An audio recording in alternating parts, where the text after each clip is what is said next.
알프스 소녀.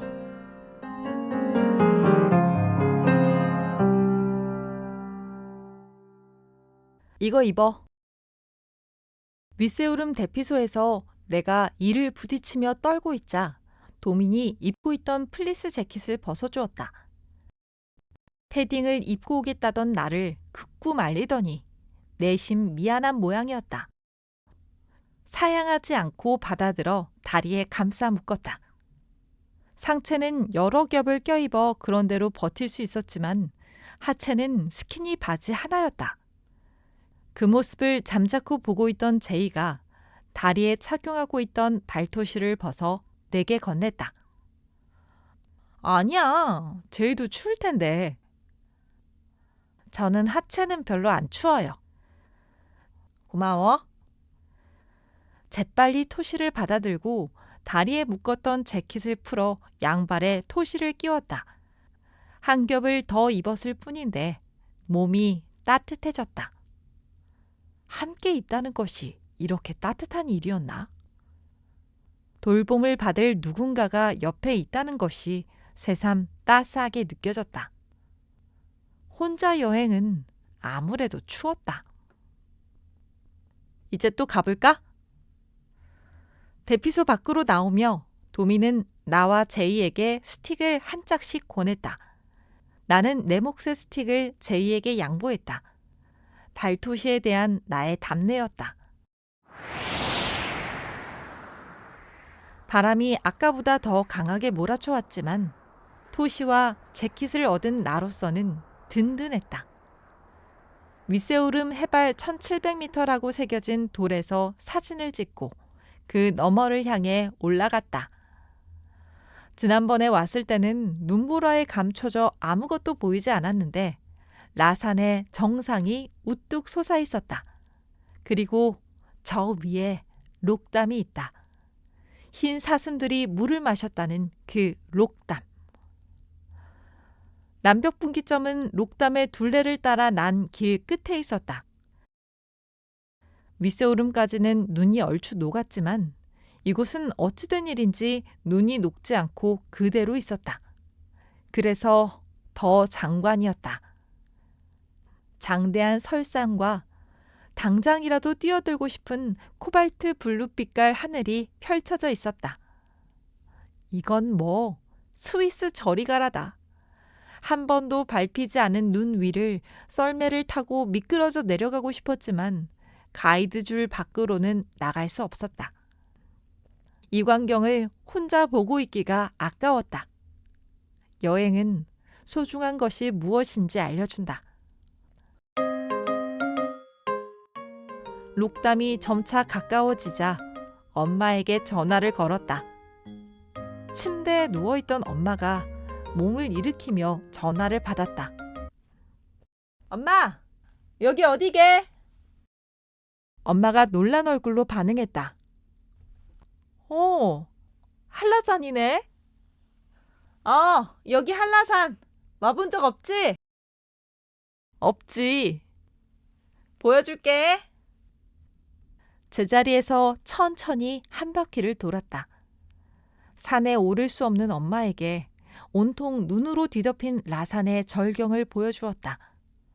발을 디딜 때마다 다리가 저린 엄마는 이제 많은 것들을 포기해야 한다. 평생 몸을 사리지 않고 일한 대가였다. 고생 끝에 기다리고 기다리던 낙은 오지 않고 몸은 병들었다. 그런 엄마를 생각하니 눈가가 축축해졌다. 세찬 바람이 건조한 안구를 강타했기 때문이다. 다시 남벽을 배경으로 핸드폰 화면을 보니 엄마가 환하게 웃고 있었다. 엄마가 이렇게 활짝 웃는 모습을 본 적이 있다. 집안 청소를 하다 발견한 빛바랜 앨범에서였다.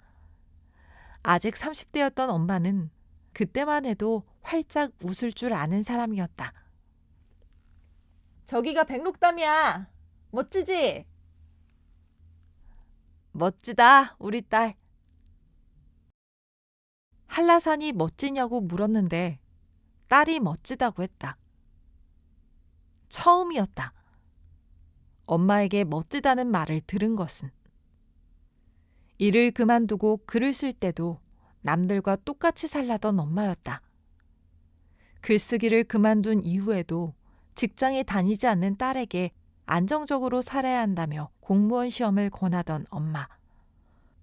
40이 넘도록 변변한 직장도 없이 혼자 지내는 딸을 걱정하던 엄마가 처음으로 내게 멋지다고 말했다. 기분이 들떠올랐다. 가슴이 벅차올랐다. 전화를 끊고 앞서 나간 도민과 제이를 따라잡기 위해 뛰어갔다. 눈길 위를 알프스 소녀 하이디처럼 폴짝폴짝 뛰며 요들송을 불렀다. 아름다운 알프스 산새들 놀러오는 아름다운 마을에 레레레레호. 기분 좋다. 새털구름이 발 아래 떠있고 저 멀리 비행기가 나보다 낮게 난다. 칼바람이 온몸을 때리고 얼굴이 언듯 감각이 없어도 레레레레호. 도민과 제이는 한참 이어지는 내리막을 내려가는 중이었다.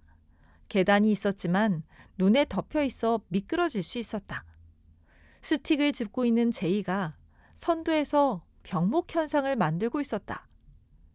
등산객들은 제이를 비켜 지나갔고 나도 제이를 앞질러 나가 뒤를 돌아보았다.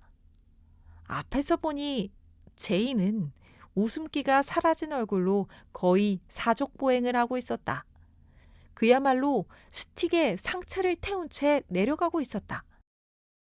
제이의 바로 뒤에 있던 도민이 스틱을 달라 하더니 몸소 시범을 보여주었다.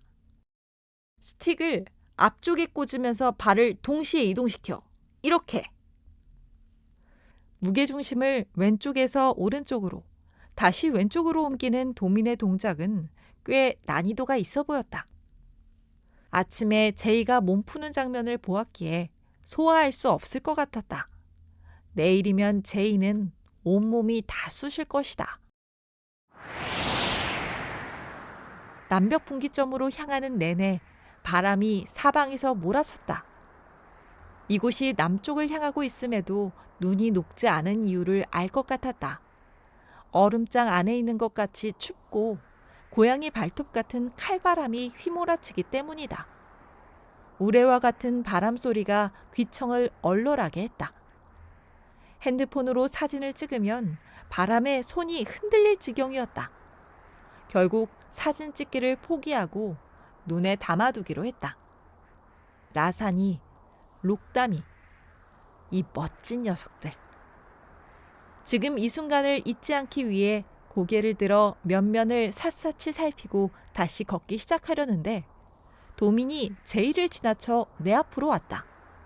그리곤 큰 몸을 잔뜩 움츠리며 말했다. 나 옷 좀 줄래? 너무 추워. 내가 추울 거라고 했지. 왜 패딩을 못 챙기겠어? 라고 말하지는 않았다. 도민은 자신도 민망한지 이를 드러내고 웃어 보였다. 나는 말없이 옷을 벗어 도민에게 건넸다. 도민은 옷을 받아들고 잽싸게 입었다.